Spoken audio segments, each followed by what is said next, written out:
Good morning, friends. It's my pleasure to talk to Vallabh Bhai, whom I know probably from 1990. So it's almost 32 years. And yet I don't know him. So I think we are going to have very interesting conversation. And I wish we were sitting right in front of each other. But still, I think it feels like in the new technology. I think for both of us, it's a new technology. I think it'll be interesting to ask few things which goes back into the history, and then I think my main interest would be what are his feelings about the future. So, Vallabh Bhai, first thing, let me try to introduce you to Vallabh Bhai. In terms of you're a chartered accountant, but how exactly your childhood and becoming a chartered accountant? That era kind of passed. If you can just build some kind of a base till you became a banker. Thank you for inviting me here, Ramdev. I am more and more a private person, but Ramdev is a special person, very childlike. And there is an incident, I don't know whether I should share it in public or not, about what I just said. That how transparent you are. It's a wonderful trait. And so when you invited me, I couldn't say no. To answer your question, it's just remarkable that you're asking this question because there is a story there that I never wanted to be a chartered accountant. I didn't want to get into the commerce field at all. And so like, all middle class, homes, you want to study, get a degree and so on. But I had no choices. I wanted to be a scientist, but we had dissections. You had to, cut innocent animals. So I didn't do it. There was no option not to take it. So on and so forth. So I didn't want to do BCom. I didn't want to do CA. I didn't want to practice, but I did all of it and was miserable. I did extremely well in my academics, but that was not the point. And that's how I quit my practice and went out into cold. I really didn't know what I was going to do next, but I didn't want to be a chartered accountant, however successful I was in that field. And that's what led to my interest in other fields, behavioral sciences, development, psychology. I learned to become a public speaker. I had a natural feeling, natural capability about understanding businesses. And that's how I started a very, I think amongst the earliest research consultancy in the country in the field of equities, which later led to ENAM. So that's the short story. And what are the timelines? Like when did you pass out CA and when did you started tracking companies, started getting into the corporate world? What are the timelines? So 1971, I graduated. And then I think within a year of my auditing profession, I started getting a feel for businesses and companies. And my family had also started investing, my great brother, Manik Bhai. And so, we would discuss stocks and looking at businesses. I would not look at the numbers, but the story behind the numbers. And so when I eventually quit practice, it was Manik Bhai who said, "Ki yaar, tere ko itna acha lagta hai, tu isko badha aage." And that's how I started, analyzing companies. And of course, being an analyst at that point of time and starting a research company was really, in today's world, it's unimaginable because there was no data.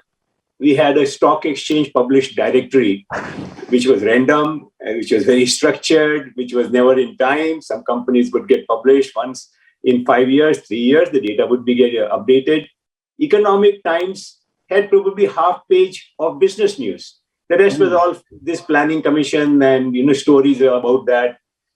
We had Dr. Henan Ezekiel, a great editor, but it was so dense. It wasn't like the Economic Times of today at all. So things were difficult, but they were exciting. Age was on my side, curiosity on my side.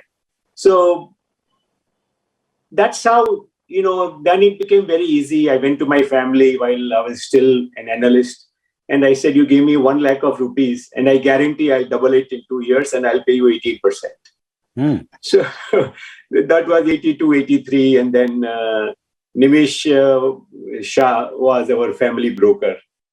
And he had a sharp mind, great interest in knowledge and data and research. And so we came close. So, Manik Bhai, Nimish, me, and we had a fourth partner, Manu Bhai. So Manu Bhai gave us a lot of market access and market knowledge. So it was a very powerful combination, I would say, in retrospect. But then, of course, Manu Bhai separated very soon. And then the rest continued. And then we were lucky that 1985 happened. And Rajiv Gandhi started talking like a visionary. And that's when the market really came into its own. The 1985 was a great, great ride for the market. There was a bubble or whatever, etc. But that's how markets are. So that's the time frame, Ramdev. So you're seeing I think some kind of boom happened in 85, which at that time I was just a student, in the sense that I had passed out CA in 83, but I was just about trying to understand the markets. And it did happen that there was some kind of a bull run, like Harsha Mehta bull run, not in that scale, but there was a bull run in 85, isn't it? Absolutely.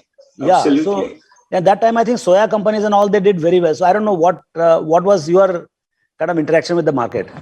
So in that year between 1985 and 1990, we had a variety of sectors come up to the market. So government started to take note of stock markets, show respect for them in various ways, encourage companies to go public, and thanks to what Dhirubhai had done through Reliance. So therefore, public markets started opening largely due to Dhirubhai. And then there were other groups, and you don't hear the names of any of the other groups at that point of time, but there were groups, which had become champion public issue kind of factories. And then 85 happened, and 86 February, for example, the number of IPOs that came out in 85 was so large, compared to historical basis. In 86 February, 18th February, we had some 16 IPOs open on the same day. Wow. Because that time budget was a terror. And nobody wanted to take a risk on the budget. So have all the issues that needed to open, they all opened before that date. And then there were, a lot of superstition in the market that, some numbers were good. So issues had to open, like 18th was like 8 and 1, 9. So 9 was auspicious number. That's how, the dates for opening IPOs were chosen. So, to give you a sense of what kind of boom we had. So there was and then the market crashed, of course, soon thereafter in March 86 or so. But we had wave after wave, because I think that vision statement by Mr. Rajiv Gandhi, he talked about 2000 in a very persuasive manner. We didn't really a great plan. And then you had VP Singh. So I think a lot of credit to that combination, that Vishwanath Pratap Singh started bringing transparency to the functioning of the finance ministry. His budgets were different. He used to open open houses. And even the industrialists would have to go and ask queries in an open house. A very interesting story of this open house. That 86, as I said, was, turnaround, market crashed. Things started to correct. Government became very strict under VP Singh. And Reliance wanted to issue G-series convertible debentures. Mm-hmm. And that sanction to Reliance was given in an open hall. They didn't have any other access to whether they're getting the permission or not. So that kind of transparency India had not seen, and that excited the markets. To give you a sense of what happened in 85. And then we never looked back. That transparency has grown in some manner.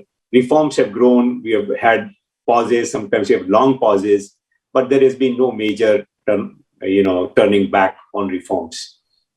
Mm-hmm. So when did you become banker? I mean, Manak Bhai and Nimesh, we know he's a great investor. So I didn't know that he was your broker. But anyway, so when it got I think ENAM was always a banking heavy. I mean, investing and banking heavy.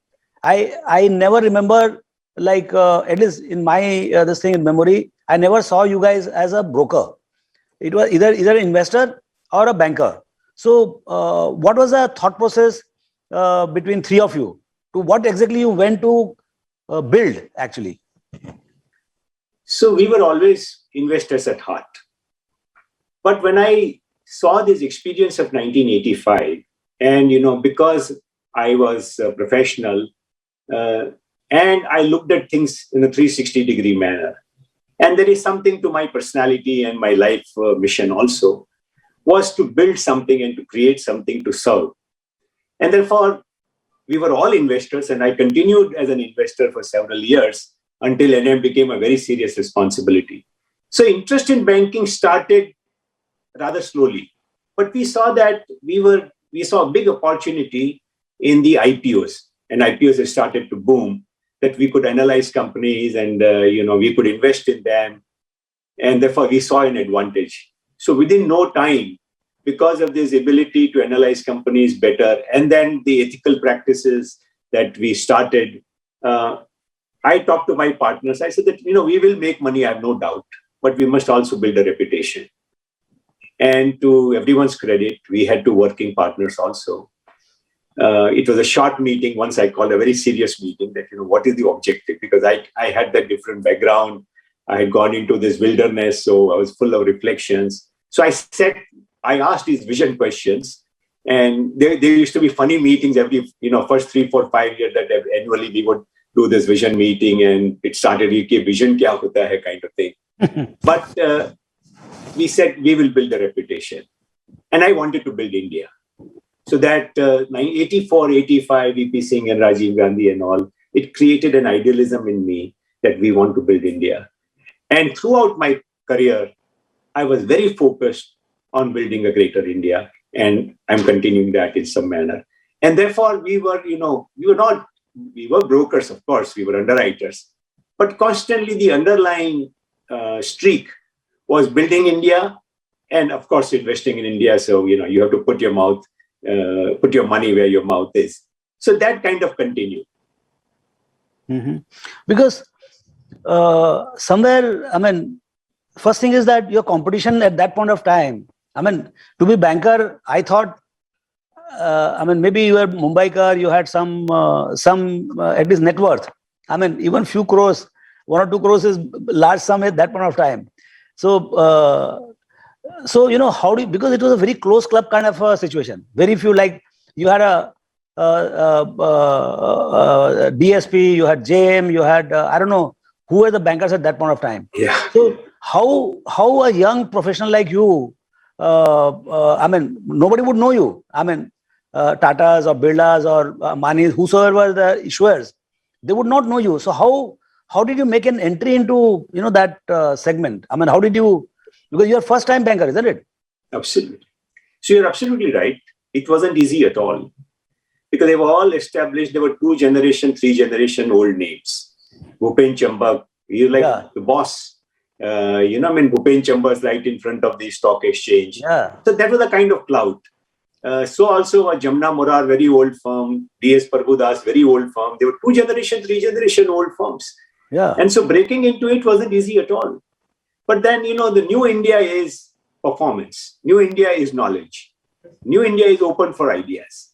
So it was much, much tougher in the 80s than it is today, where, people are looking for absolutely new guys and startups and so on. But that was the fun. And so we brought research culture, we brought data culture, we brought performance culture. And then we brought, Ramdev, it may sound very small and petty, but the kind of practices we brought to the market. So we became a darling of our sub-broker network and so on. And they continued with us for years and years together. Because we just were, we were stakeholder conscious. I told my team that, look, help. It doesn't matter whether you get paid or not. Someone just comes in and asks for direction. Please give. Help people. So, we've got something we've got to give. And with that attitude, it didn't take us as much time as, you would, you can imagine. But say 86, we were already with the Bidlas. So we did some wonderful right issue for them, structuring and so on for Indian Rayon. And they never left us. We continued with them for years together. And so we took small companies assignments and did a great job. So and then we got an early break into Reliance. So in 85, they had an F series debenture issue. They had converted one of the non-convertible debenture issue into convertible, and therefore it was very popular. So 1985, when they did the large F series debentures, people thought this will also convert. And maybe the company also had a plan to convert. And we took on the market. We said, okay, let us mobilize the highest amount in that debenture issue, and everybody will take note. And we did that. And our competition was, some of these biggies had ganged up because we already made a mark that NM ko aage nahi aane dene ka hai, but NM to fir bhi aage aaya hai. So we did things like that market penetrating strategies, and we had a great team. So it's not my credit, it is the great team. I may have provided some kind of leadership, but Nimish and Manik Bhai and our working partners and all, they were absolutely amazing team. So with that, it took us some time. Institutions took more time to allow us entry, but eventually we were everywhere. See, as you said, I mean, among the first interaction is the House of Birla that gave you a break. I mean, Birla name was like, even today. So clearly for a small budding firm to get a firm assignment to do whatever in banking by Birlas must have been a big breakthrough, I would say. So can you tell the stories around, in the sense that time Aditya Babu would have been you would have got an opportunity to meet up with him. And now it's just a page of history, but what did you learn, or kind of memories of that time in House of Birla? Aditya Babu was an amazing person, and I may not have started with interaction with Aditya Babu straight away, but eventually, of course, all of that happened. But some of the houses we worked with, say in 85, we were already interacting with, the Ambani family after the F series success. And then, we became very, very trusted. I think while we were in business, nobody raised more money for Reliance than we did. So we had started, entering big boardrooms and talking to them. We had already started, we had become a part of an SR issue. We didn't get big roles that time. We got small roles, but we made a big impact. Even as if you were a part of the syndicate and if there was somebody else, holding the big lead, but at that table, we would make sure that we get noticed. And not only we get noticed, but, we started getting right at the front seat. That at least from the promoters and the founders' point of view, we wanted to be the most trusted advisor. So with that kind of reputation, and then we had real insights to offer. So there are two kinds of bankers. There are deal bankers and there are business bankers. We didn't want to be deal bankers. We want to be business bankers who talk business much more than, कि ये time में ऐसा कर देंगे, वैसा कर देंगे, etc. So when we started doing IPOs on our own small companies, we wanted to write the prospectus, we wanted to talk to brokers differently. And so we always had that streak. And therefore, we wrote amongst the first research reports. We held the first 6 analyst meets in the country. So there's, this confidence in knowledge, the desire to work hard in an innovative manner, and leading the team in a very motivated manner. So I think all of those things helped. It may sound more difficult now. You're making me sweat by making me think of that period, but it wasn't easy. I think we were also, it was such a great team, and we were all excited to do the right thing and knowledgeable thing. So, you're one of the most iconic houses which got built between 80 and say 2020 is House of Ambani's. I remember that time Tata Birlas, Mafatlas, Modis, they were all very traditional kind of a housing list. In first 10. And then very ambitious and fast rising house was House of Ambani's. And of course, Dhirubhai was one of the most iconic person at that point of time and loved and darling of the market. So you must have had a lot of interaction with him as you became more serious banker. So can you tell some, because he was not a normal, he was a very people's person. So any stories which you still remember about him? No, he was an absolute maverick. He thought very differently. And so, one story I may not be able to recall period-wise story, but one of the most extraordinary story I heard was, so he said, ये तुम्हारा expert मुझे समझ में नहीं आता है. ये middle east में इतना ऑयल है, ये बाजू में बर्मा में ऑयल है, आसाम में ऑयल है, तो उसके बीच में क्या ऑयल नहीं होएगा? That's how they got into Bombay High. So he had such amazing insights about things. और पैसा कमाता है कि नहीं कमाता है, कि खाली ये ऐसे ही काम करेगा. और his understanding that at the end of the day, people are led by needs. So I would have this great experience, Dhirubhai's room, which continues in the Maker 4 office till date, is, there are waiting rooms. And if I wore a tie, they would pull my tie. Ye kya lagaya hai? Because as you see, Anil, Mukesh, nobody wears a tie ever, except when they are, of course, wearing a formal suit. So it's a 2 cup se tie wala ho gaya hai.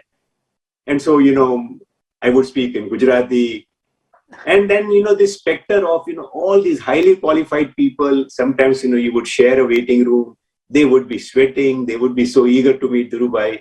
And the kind of comfort he had in talking with them. And I was an insider. So I saw that, some of these qualities combined, that confidence based on what you know, how that matters most than all the finish and the degrees. I didn't lack any of that. But to me also, they were not important. That's why I quit all of that to do more intuitive and more entrepreneurial things. So I think it massive reinforcement. And one other story I heard from him is, कि भाई मैं broker को मेरे बाजू में बिठाता हूँ. क्यों बिठाता हूँ? ये छोटा आदमी नहीं है. ये रोटी अपने आप कमाता है. मैं उसको बराबरी का आदमी समझता हूँ. I mean, look at the man. Is there somebody who may be a big professional, whatever, etc., comes from a big institution with the backing of an institution? We have to respect it. But this man, I will treat him with par. वो मुझे 2 गाली भी बोलेगा कि धीरूभाई तुमने ये काम गलत किया है, मैं सुन लूंगा. That's how his love for the market, love for brokers, because he loved that entrepreneurial spirit, encouraged it all the time. Mm-hmm. For a number of years, Dhirubhai had made it a practice to invite someone budding for dinner or for lunch, to encourage all those young people, promising people. And you can imagine someone, is doing well in any field, and you get an invitation to have lunch or dinner with Dhirubhai, what it would do to him. So I think he's a great man in terms of, this whole sense of entrepreneurship and promoting it. Mm. What I remember, I saw it from outside as an investor or as a small broker or whatever, analyst. What I saw was the vision. And vision is nothing to do with the academics. What I saw in Dhirubhai's, just what he wanted to do in the next 5, 10 years, 15 years, that was way ahead of time. He could see future way beyond anybody could see. And that's how I think they could plan. And of course, execution was, I think the execution machine was fantastic. And that's how from nothing or very modest in late 70s to today, number 1 company of this country. So what are the traits of Reliance you saw even then? Today, of course, a lot of it is written in research reports. But at that time also, you could see that, yes, this particular house, this particular person, this particular team is going to make it big. Could you see that? So yes, now that you're saying it, in 1984 or I think early 85, amongst the first research circular, we didn't have a report that time, and it would be just 1 page or 1.5 page kind of commentary on stocks, which I just was very fond of writing. That this, because there were a lot of anti lobby in the market about Reliance. This is a bubble, this is a bubble. And that title was, "This is not a bubble, it will become an ocean." And my confidence in that came as much from Dhirubhai as from Mukesh. I think Mukesh was a precocious person. So in 1982, when they were putting up a polyester plant at Patal Ganga, they brought the top technology from DuPont and whatever, and the way they were implementing the project, but the capacity they went for. So, Century Enka, JK Synthetics, Orke, they were ruling the roost for polyester, the shiny material and so on. But they had huge capacity. I mean, you had licensing, but they had created a flexible plant which could be scaled up, which was kind of adding up to 80% of the capacity of every other player. And then this confidence. So Dhirubhai had this great confidence that India mein to maal khapega, khapega, aur khapega. And then Mukesh's calculation of technology. I haven't met a person like Mukesh Ambani. I think, so there were two eras of Reliance. As Dhirubhai's era ended, kind of in his style of doing business and so on, that F-series did not convert and they ran into serious difficulty. And then Mukesh had come into the scene and became more prominent. In 1986, when the VP Singh rule was there, and the perception was that they didn't get along and they had a lot of difficulties. And they indeed had, because, I remember that period, the first 6 months, from June onwards when we had planned the issue to December when we eventually did the issue, the company was in great difficulty. Dhirubhai suffered a paralytic stroke toward the end of 85. Rishikbhai Meswani was their Delhi person. Great magician, great charming person, Nikhil Meswani's father. What a man he was. And for the times that they were, licensing times and so on. So this was a double blow to them. And then, G series took a lot of time coming. Managing that transition from, Dhirubhai's hands-on to Mukesh's hands-on.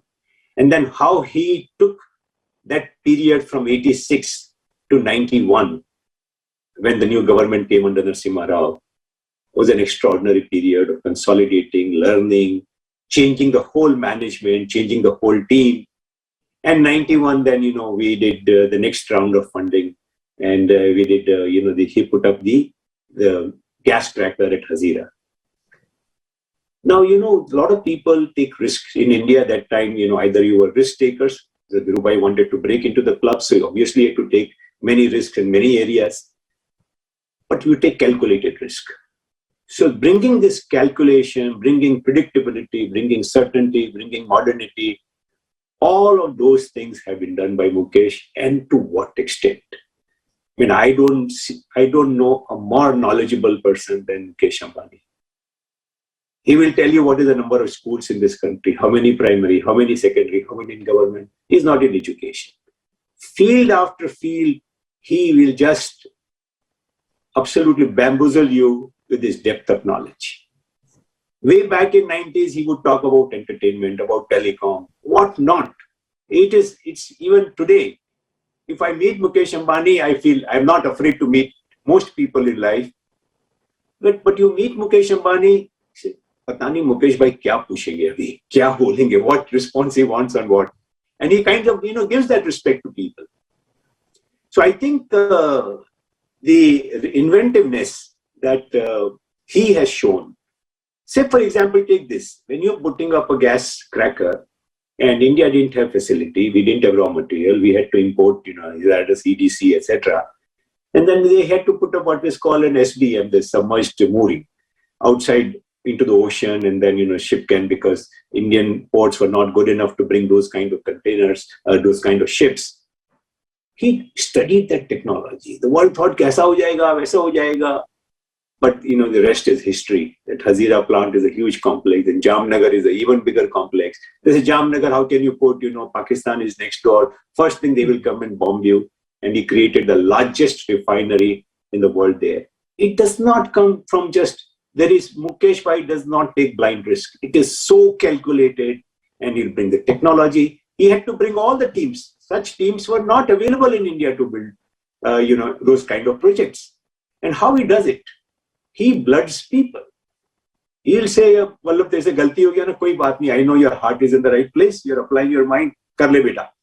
How many betas he has created in his company? That small guys have become absolute titans. So I think that kind of leadership, knowledge, and you have seen, right, in the last 20 years, from a commodity company to, a digital leader, the whole world had to, wake up and take note and support him. I mean, there's a whole, I don't have to tell you the story is too well known. So I'd rather talk about the past in that sense. So I think Mukesh reinvented Reliance and reinvented it multiple times. I'll just end with one story. I think in 2004 or 5, that we did the Reliance Petroleum issue. And normally, brothers had separated. So otherwise, all this money raising, Anil would be at the forefront. So this was Mukesh's turn because they had separated. So we were making a presentation. So I had arranged an analyst kind of meet and visit to the plant at Jamnagar. And Mukesh Bhai had to make a presentation. He said, I'll make a presentation. The kind of preparation he did for that, I think it was such a primer for most people that, what would be the 30-year scenario for refining, for fuel, for energy, for electric power, electric cars, what all he covered. I mean, the issue was sold. We would have sold the issue irrespective. But the kind of knowledge, kind of effort, the kind of risk-taking or risk analysis he does was stunning, absolutely stunning. So moving forward, I mean, we can keep talking about these stories, but the news, I mean, what I saw, was one of the SMS you sent in 93, 94 after the Infosys story. I don't know when you met NRN or how did you get in touch? Because at least I was in 95, 96, I didn't know difference between software and hardware. That was my knowledge of industry. I don't know, when did you come to know about power of Infosys? And when did you meet their promoters? How old was your relationship? But clearly, that is one of the most iconic introduction to the market of any company by ENAM. So I'm sure the relationship was managed by you to start with. So, life is as strategic. There's great value to strategic, but one should never forget that, many or most of the important things happen in a stray manner. So to say, but, I don't know whether our conversation will get there. But how these things, how serendipity works. So when in 91, we started to expand our setup. A new colleague was Mr. Puranik. Mr. Puranik had come from Bangalore. He left SBI and joined us. He had this introduction to these wonderful promoters.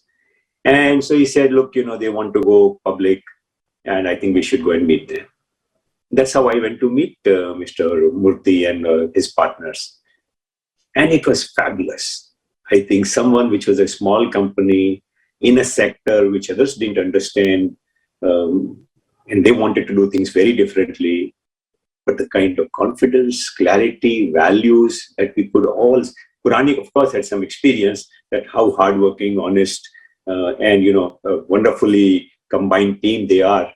But I got a sense of it. So first couple of meetings only, we kind of, we were at each other, Mr. Murthy and me, trying to assess each other. Because he did not think of himself as a helpless person. He thought of himself, he was so bold, he was so courageous. For example, I was late, he was ready to point out, Vallabh, you are late. I mean, I was a dada for him.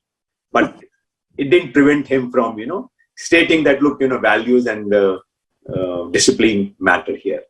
So it was very easy for us to understand that here is an extraordinary person and a team. And therefore, it was, our confidence was that, look, these people are going to do something dramatic. Then the prospectus we wrote. He says, I can't write barring unforeseen circumstances, company hopes to declare dividend in, foreseen feature, etc. This was the language that prospectuses used to write. So we said, no, we will declare a dividend. We will have so much growth. We will have so much margin in the next 3 years. He said, how can I ask anybody to buy shares if I don't tell them what I'm going to do? So that's the kind of prospectus we wrote in for Infosys. So when you have people like that, obviously, we were all knowledge workers. We were trying to be as value-based as possible. And therefore, this was fantastic marriage. So we had no doubt that this company is going to do something dramatic. Mr. Murthy's whole career that he was amongst the most capable IT persons in the country. With that, and then, brilliant people. And more than that, Ramdev, in my 40, 50 years of business life, I see three kinds of people. I see people who are, what we call in India, jugadu. That is not a bad word. If you can go beyond. Unfortunately, from being tactical, exploiting tactical advantage, if I have, developed the ability to swim this village stream, I can swim the Pacific. So that kind of thinking.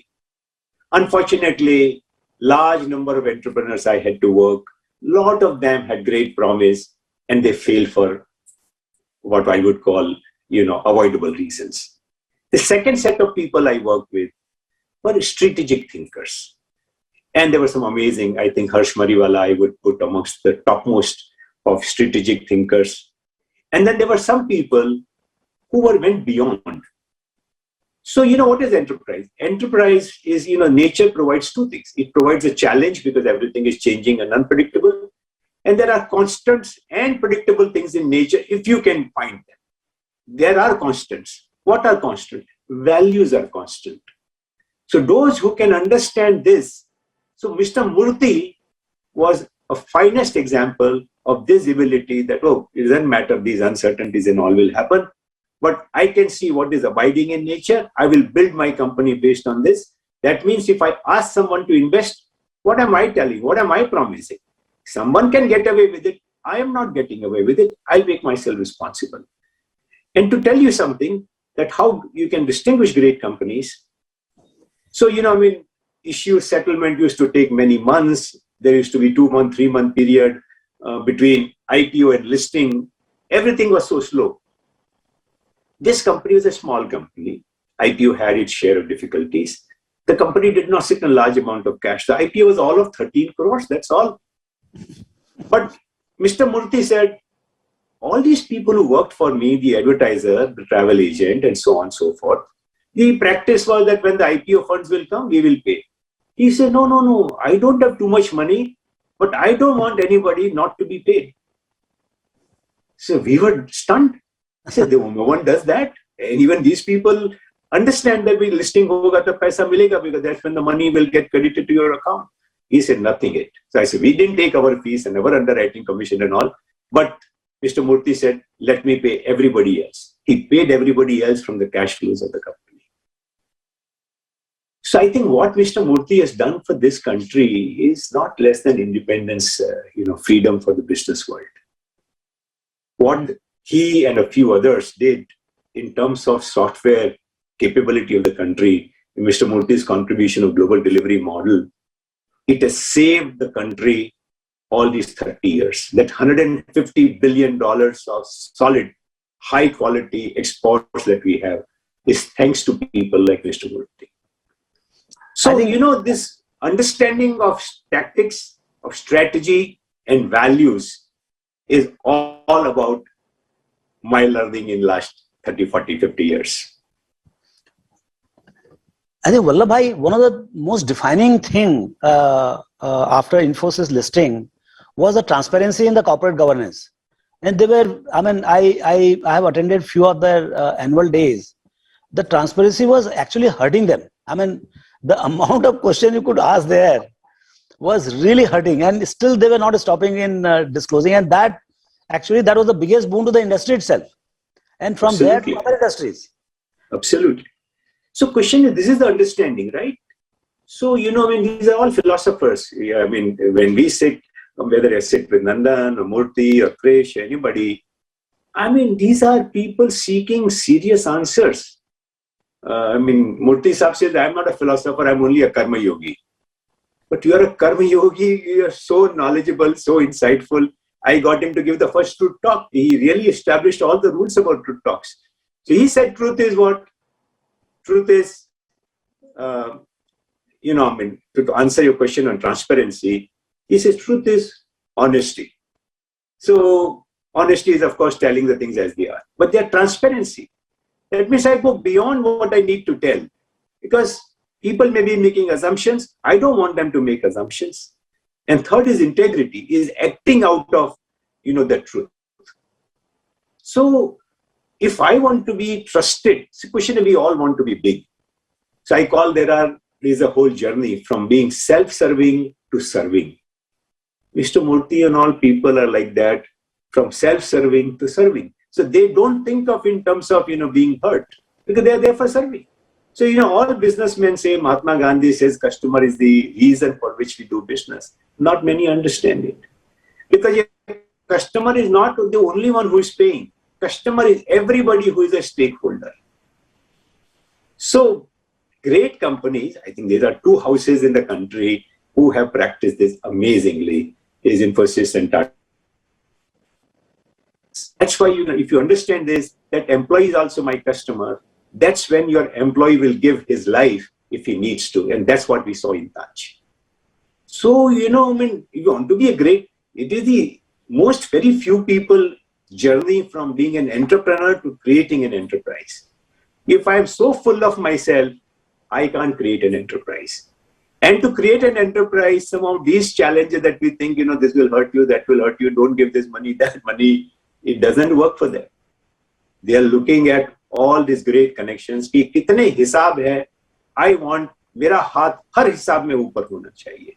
He would insist, Vallabh transaction पूरा हो गया, आज शाम को तेरा check जाना चाहिए.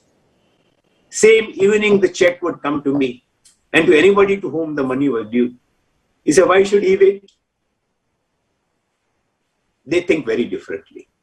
And this Tata example, if you can, understand that how it can never happen that your employee understand customer is king. वो खाली बोलने की बात.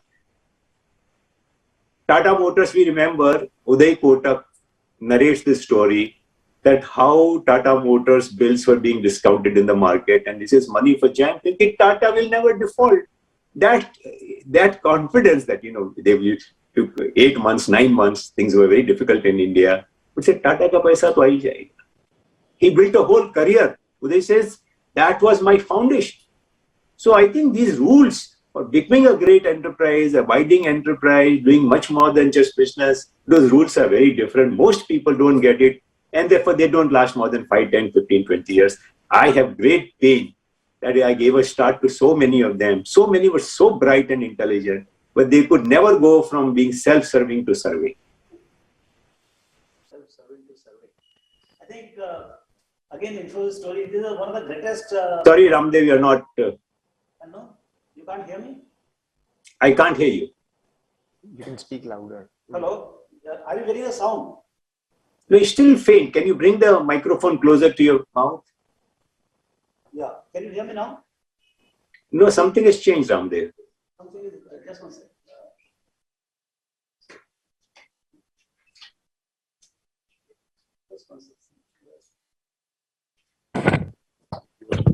Hello? Yeah, now this is better. This is better, okay. Yeah. So, I think there are stories after stories because you are man full of stories. Okay, because you have interacted with so many companies. Because I know Infosys is one company, statistically, it is the greatest growth story India ever produced. I mean, it is almost up 6,000-7,000 times. And if you include dividend, then I don't know how many times, maybe 10,000 times. And it still, it is still the best buy on the street. Okay, so let me just ask you something about now. I think briefly, even another big investment, another big house journey, which actually from the ground up from Bihar, Anil Bhai from Vedanta. And that, I mean, since I know him also because they are neighbors and all. But what's the story out there in the sense that what has been the exciting part of it and what has been the, I would say, a little bit of disappointment types, because the achievement is staggering, what the group has done in terms of sheer achievement in terms of creating enterprise. So our friendship began with a car ride. And I said, मेरे पास ज़्यादा time नहीं है. So I acted like a prima donna. So we said, चलो अपन 2 दिन साथ में बिताएंगे, 1 दिन साथ में, something like that. Morning we took a flight. went to visit their Aurangabad plant. And then we said, ki chalo. So we came back. We went by the early morning flight. We came back. And then we said, okay, we had a plant in Lonavala. So Lonavala ka plant dekhte hain. We have a plant in Pune. Phir Pune ka plant dekhte hain aur baatein karenge. So we talked for, I don't know how many hours, because, there were only two of us while going to Aurangabad, going to Pune. And I got a sense of the person. So, India has evolved from a licensing world to an open world. And in the 90s, this was probably 92, I remember there were some riots in Bombay when I had to come back from Pune. There were this riots had settled down, but there was some suspense whether I'll be able to reach home or not. So it must have been early 93. I don't remember the time exactly. But we were transitioning. Even when Infosys and all had happened, we still had Bombay Club. And Anil was in between the two. He said, yaar, kisi ke baap ki duniya nahi hai.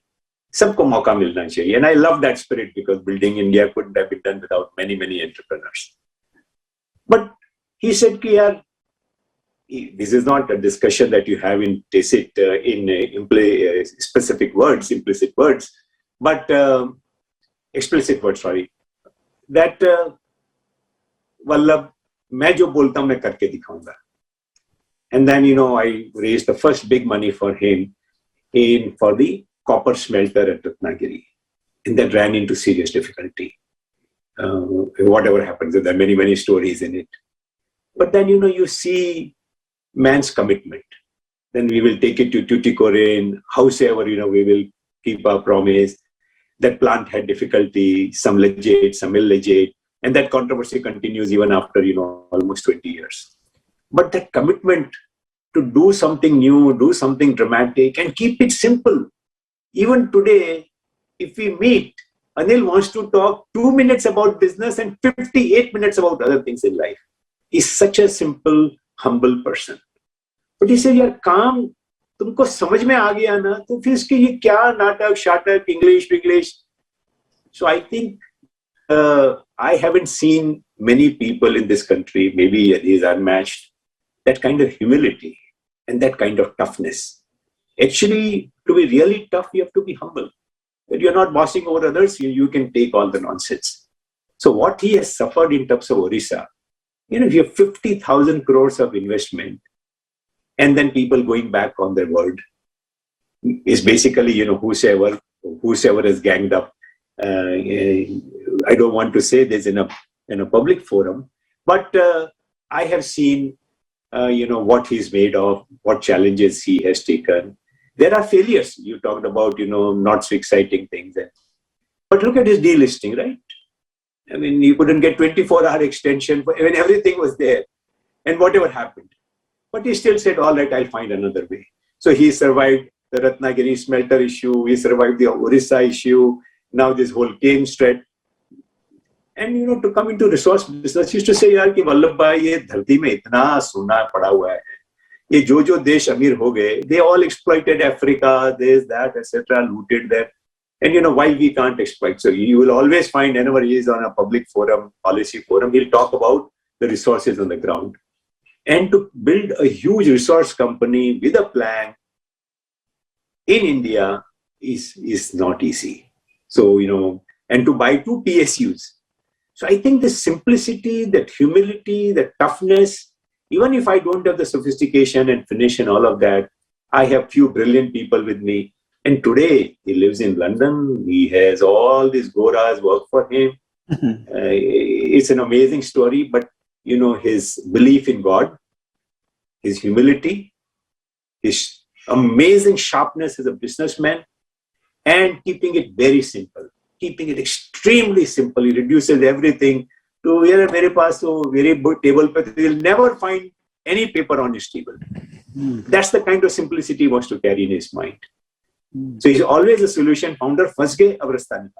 That's how we moved from India to, we did that takeover attempt on Indian aluminium. And, here is Deshi, Bihari, all these MNC Babus of Kolkata. It was a great experience. But I saw my friend stand like a rock. face all the challenges. ठीक है, लेकिन करना है. And I think it's today also a young person, करना है. So I think this humility of Anil and simplicity are two amazing qualities. Vallabh, moving forward to slightly futuristic type, because if you don't see your vision of India or entrepreneurship or private sector, I think we have wasted everything. So one statistic I'll give you, till about 2004-5, in the stock market at least, 50% of wealth was created, net wealth was created by multinationals and public sector companies. Come 2005, something changed. Post 2003-4, something changed. And now almost 85-90% of the wealth is created by private sector. This is a super story of rise of private sector from various fields, whether it is technology, whether it is private sector banks, whether it is pharmaceutical companies, even Bajaj Finance kind of companies. There are a whole lot of rise of a lakh crore companies from nowhere. And that's like now the next era is starting, which is digital. It reminds me of a rise of Infosys in 90s. That reminds me of, now digital companies finally rising out of Bangalore and in India. So how do you see this rise of Indian private sector? And then another factor I would say, superabundance of capital. You started your career when interest rate used to be like 24. NCD used to be. It could be anything. Yeah, 18 was normal. Yeah, 18. And today, same corporates are getting 4-5% money. So in this super abundant world, and India, being third largest kind of economic power rising, how do you see things shaping up? Some of the thought processes which you must be thinking when you are reading. So can you talk a little more about how do you see the Indian entrepreneurship rising in next 5-10 years? See, this is not a story of private. This is a story of freedom. So to build a great nation, which has had a history like this, such a painful history of 1,000, 1,100 years, that once you give freedoms to people and the ancient culture, ancient civilization, knowledge, only old civilization in the world and the greatest civilization in the world, which nobody has been able to break despite huge efforts, and they're continuing. And when you give freedom to people like this, what can happen is what you captured in the statistics. But freedom is not alone. Why we are, I think I don't like the statistics of being the third or the fourth largest. I think what would matter is that when I have $10,000 of per capita income, at least somewhere between $5,000 to $10,000 per capita, that's what matters. Then we may be the number one in the world. That's okay. We are not a rich country, forget stats. So coming back, so from freedom, we need to go to efficiency. I think that's what has happened. What happened in that 2004-5 period is that during that Vajpayee regime, we started doing PSU divestment. So in 1985, when you said that, government has to support private sector and blah, blah, in 91, they allowed it and they did some PSU divestment, which was not real divestment. Real divestment of PSUs happened in period of during Mr. Arun Shuri's and Mr. Vajpayee's time. And I remember, I think we did 5 issues within 7 weeks. At that time, the money never used to, circulate the way it can circulate today. And we had to do global road shows and so on, and, PSUs. But still, they were so determined that we did 5 issues in 7 days. And I think we were part of 3 issues of them. So I think that giving this message, and obviously Infosys had happened as a great exemplar. So what happens with freedoms is, so freedom, efficiency, facility, dignity, and then, you will get justice and whatever, etc. So in that process, when we moved forward in the 2002-3, when India Shining and all happened, private sector felt all this is here to stay. And that process is continuing. Now we are adding efficiency. Efficiency with all the GST, Aadhaar is just bringing efficiency to the system. Now we are bringing facility, Nalka, Jal, power, digital India, so on and so forth. These are facilities which people can use. And a dignity. I think some of these Ayushman Bharat and, we need to do a lot more to give people dignity. Once you've done that, at every stage, what you will find, something phenomenal happen. in Mr. Narasimha Rao's time, had Mr. Narayan Murthy not become a role model, we would not have known Bombay Club बन जाता वापस से. ये Bombay Club है, liberalization है, लेकिन Bombay Club है. We would have been a disaster. But role models come up. So Mr. Murthy created 50 next role models. Now 500 role models are being created. Once this facility and dignity come, there will be 5,000, 50,000 role models. And if we can get bureaucracy reforms and judicial reforms in a hurry, there is no looking back. I think all these trends are firmly established. I think last 6-7 years, we have seen extraordinary movement on this, that somebody is thinking of the dignity of a Bharatiya. So Bharat ko koi nahi rok sakta hai. I am absolutely certain that if, despite changes in so many governments and policies, apparently, if we have not looked back on our reforms, we are not looking back. There may be periods of fast progress, slow progress, etc. But as you will see, we go from efficiency to facility, things will change dramatically. You will find ये startups तो होने लग गए, 500 का 5,000 हो जाएगा, 50,000 हो जाएगा. I think I see absolutely very, very bright future for India, and bright future for me, India, for Bharat, for me, is really $10,000 per capita income. So how you are going to, now in this journey, how you are going to contribute in India Build? Of course, you are going to be helping everyone, whosoever comes in interaction with you. But in terms of effort, what exactly you are going to do to really contribute your all the wisdom and experience? And my sense is I hope you are being listened in Delhi. So you have you are actually living legend on the history of Indian corporate and businesses. So what do you see? What do you hear when you interact with the people who matter? Not so much in terms of insider or anything like that, but what's the sense you are getting? You agree with, they concur with your thought process about the more and more freedom, not so much of help to the private sector, but more and more freedom to the entrepreneurs so that they can fly, because this country had its own natural, bounce or momentum, which can take it forward if you don't stop it. Do you get that sense? So, politics is very difficult. In a country like India, it's very, very difficult. And I, hand it to the, political leaders that making progress, reforms, etc. requires huge determination, which is what this government has shown. And what else can you expect from a prime minister? Kya Babu plane udaega? I think he said it all. Yeah. I think 2 days back, I think the finance secretary made a statement that everyone should be assured that we will sell we do not want to keep any PSU that we need not keep. Wow. Aur kya chahiye? So I do not see, question is things are complex in India. And because we are Excel sheet people, and we are click button dabane se hamare paise ban jate hain, maal bech dete hain. Physical world, real world, political world, legislation and all are definitely going to be much slower. But I think the determination that you are seeing, I think doesn't leave much for me to desire. I think only things that I desire really are thinking out of the box about, how to bring the whole bureaucracy up. There are great bureaucracy, that's why this country is functioning. But we need some formula where this alignment can be, established clearly, and our judiciary. I think judicial reforms haven't happened at all. There is a lot of disappointment on that front, that because justice delayed is justice denied. Yeah. And without that justice, my freedom is not complete.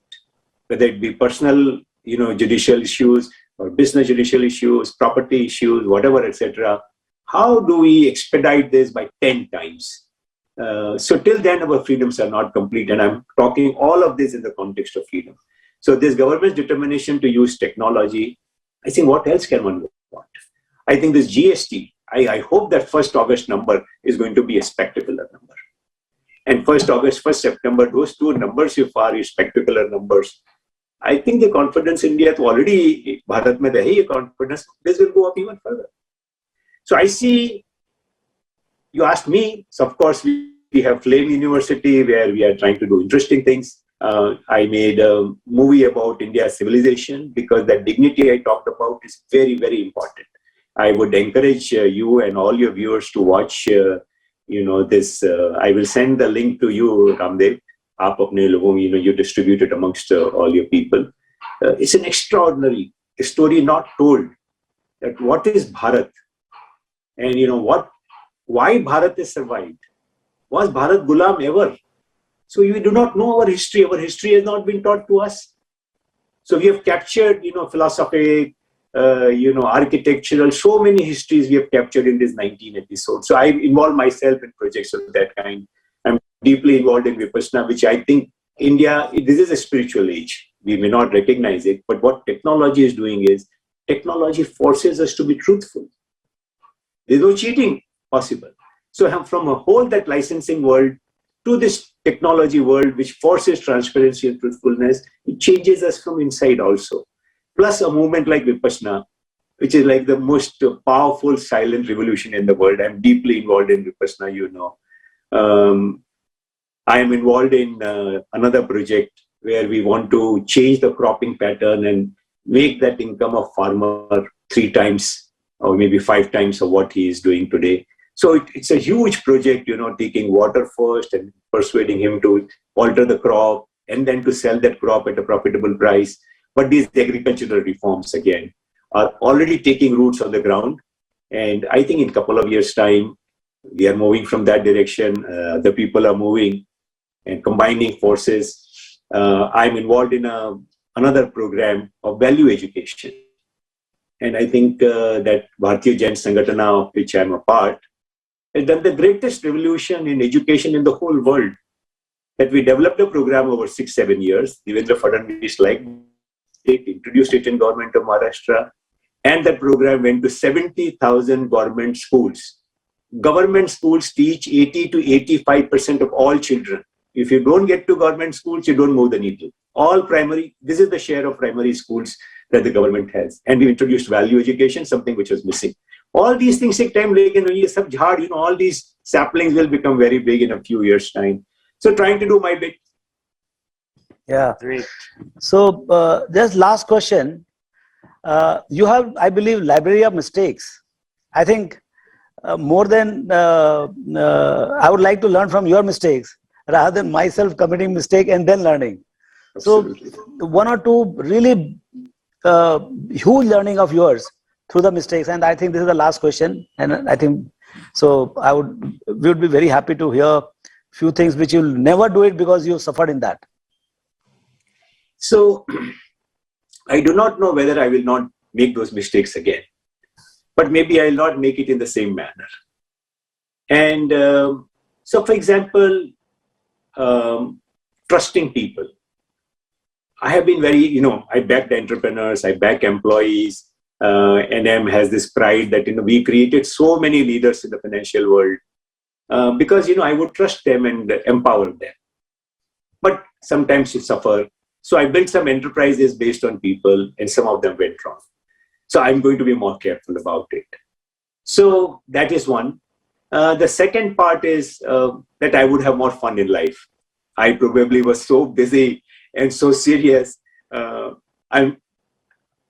I do Vipassana, so happiness is not an issue. I'm always happy. But looking back, because you have family, you have friends, maybe I could have had more fun. At a very young age where I didn't have understanding of health, my health deteriorated. And, for various reasons, there may be reasons, and maybe whether at that age when my health deteriorated, I could have been more discreet, I do not know. But I think health is very important. And I can share with your friends and viewers that I can say for 40 years since I realized the health issue, my health has been improving every year, year on year.